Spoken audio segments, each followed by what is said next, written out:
I have with me today my compass. I love compasses. I have a whole collection of them for various reasons. They each have their own purpose. This is one, back in my younger days, I used to do mountaineering, backpack through mountains or through the forest or that kind of thing. And compasses are great, but they have a very limited purpose in what they're designed to do. And so in today's world where you can open up your phone wherever you are in the world and GPS will tell you exactly where you are, a compass might seem antiquated and might seem out of date.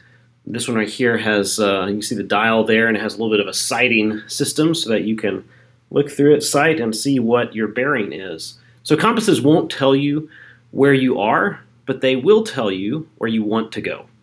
And so that's the purpose of this compass right here. If I know where I want to go, I can find where that is, even if I don't necessarily know exactly where I'm at. And so in this first video, I want to talk about what's in a name. I picked the name Unity Challenge, and I know for some people this name itself is challenging because they might point out, well, we're not in a state of unity. If you're like me, you might have caught some glimpses of the debate that happened last night between our two presidential candidates for the next election. There's not a lot of unity happening right now. There's not a lot of dialogue happening right now. There's not a lot of listening happening right now. And so what we see on the highest leadership stage in our country is something we're seeing at every level going down beneath it. And so in picking this name, I don't want to have a glib or triumphal attitude of just declaring we're in unity, because we're not. And I would say even for Christians, even people that I'm connected to, we're not in unity. And so we don't want to just declare that there's unity. On the other hand, Christians, we live in two spaces. We're always between two worlds, right? Is God's kingdom here, or are we waiting for God's kingdom to come? Well, theologians have sorted this one out by saying, well, it's already here, it's been inaugurated, but it's not yet fully realized. And so Jesus is not, yes, ultimately Jesus is king, but he's not king everywhere right here, right now. And so we're seeing the world in a state of decay. We're seeing it in a state of sin. And so for Christian unity, it's kind of the same way, where we're called to unity. We're called to perfection. We're called to sacrificial love, to putting others' needs ahead of our own. And yet, probably all of you who are watching this can point to someone right now who's not doing this with you or to someone else. And if you can't, maybe you're the one that's doing it. Maybe fingers are being pointed at you right now. And so I don't want to project that this name is something that we are just celebrating. It's not that at all. This is a recognition, just like a compass. This doesn't tell me where I'm at, but if I want to go north, this will tell me which direction north is. And so choosing the name Unity Challenge, that's what this is about. This is the direction that we're headed. And so for those of you who are joining us, we are committing together to walk in the same direction, quite literally. Quite literally, this is not just a metaphor of us walking the same direction. We're literally going to be walking, running, riding in the same direction. And so this is not an easy challenge at all. We don't want to claim this cheaply. We're simply charting the course forward. So one of our guiding verses for this challenge, and I hope that you will commit this to memory. This is Ephesians 2:14. It's going to be on the back of the jerseys. It says, "For he himself is our peace, who has made us both one and has broken down in his flesh the dividing wall of hostility."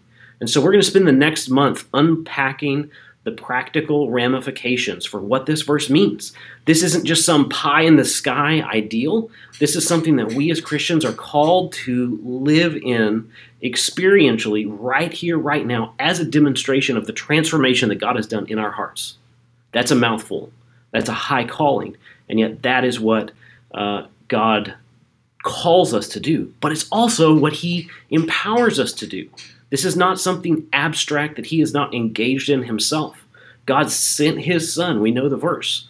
He has sent his son to be this mediator between the two groups, God and man, and between man and man. And through this, through all of us dying and being in Christ, we're able to be joined together with Christ and with each other. And so one of the practical ideas I want to give you in this first video is what I call bracketing. What we see a lot happening in the media right now is I judge you according to my worldview. And according to my worldview, you are wrong, and I know it. And everything you say, no matter how rational, how factual, how true, becomes false as you say it because it is not part of my worldview and my interpretive system. Conversely, you are judging me by your worldview. Thus, everything I say is according to a different system. And I am judged falsely. This is why when you have a public debate, very few minds change sides. What typically happens is people who are on this side listen to their presenter, and he makes sense to them, and they say he won. People on this side listen to their presenter, he makes sense to them, they say they won. This is what we call confirmation bias. I am biased towards things that confirm what I already feel like is true. And so one example of this, just a fun example, if you travel abroad, you might see men holding hands together, walking down the street like it's no big deal. Myself, I have held men's hand and walked in the street. It's a little bit different for me. I'm from Texas, okay? In my worldview, in my home territory, men holding hands means a particular thing. Now, if I take that worldview with me, and if I say every time I see men holding hands, I'm going to assume this thing, I go to Africa, which is where I lived for a couple of years, and I see men everywhere holding hands or walking arm in arm, I'm going to come to the wrong conclusion because I'm judging them by my worldview. Now, I believe my worldview to be correct. And when a man holds my hand, I feel like my worldview is correct. And yet, the meaning changes because the interpretation of the thing changes. And so in their worldview, men holding hands is simply a sign of friendship. And so if you're a good friend with a man and you're walking down the street, the way you signify, hey, we're best friends or we go together in a friendly kind of way is you hold your hand or you walk arm in arm or something like this. So it's just a completely different way of seeing something. For us, when we try eating with your hands at your mama's table, what's she going to say? Don't eat with your hands like an uncivilized person. Your hands are dirty. You go to another country and they're eating with their hands. And they're not uncivilized. In their mind, a fork that's been in the mouths of 1,000 other people at a restaurant is contaminated, is defiled, is dirty. You don't know whose mouth that's been in or if it's been cleaned or not. Your own hand, you know exactly where this thing's been. And so we can't judge another worldview by our worldview. This is not to throw truth out the window. This is simply to say we have to understand something on its own terms. And so what I want to swap out for this kind of cross worldview judgment that typically happens, because in that, both sides walk away feeling they are justified in their position, is the idea of bracketing. In bracketing, what we do is we put some things on hold. I take my worldview, I take how I feel about eating with my hands or taking shoes off or sitting on the floor to eat dinner, all of these ideas. I take them and I bracket them and I go, okay, these are not absolute moral judgments, right? This is my culture. This is the way that I was raised to do things. Let me, for a moment, bracket that and set it aside. I'm not throwing it in the trash. I'm simply not going to judge their way of doing things by my way of doing things only.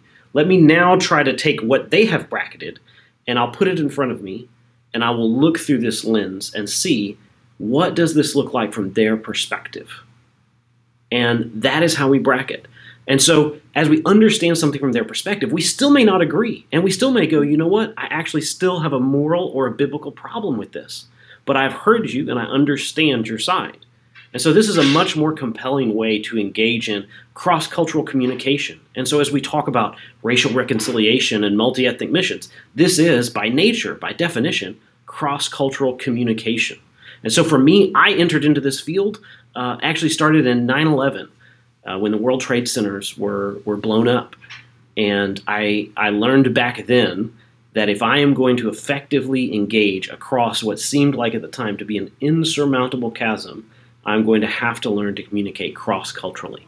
And so this is my invitation to you as you're joining us on this challenge, is that you will take this idea of bracketing, whatever you've seen in the media as the stereotype of the other person's opinion, put a bracket around that. Even if you agree with it, even if it confirms what you naturally think, bracket that and listen and think. If I had grown up in these other shoes, in these other circumstances, with this other life, how would I see the same issue as I do now? And so that is my invitation to you.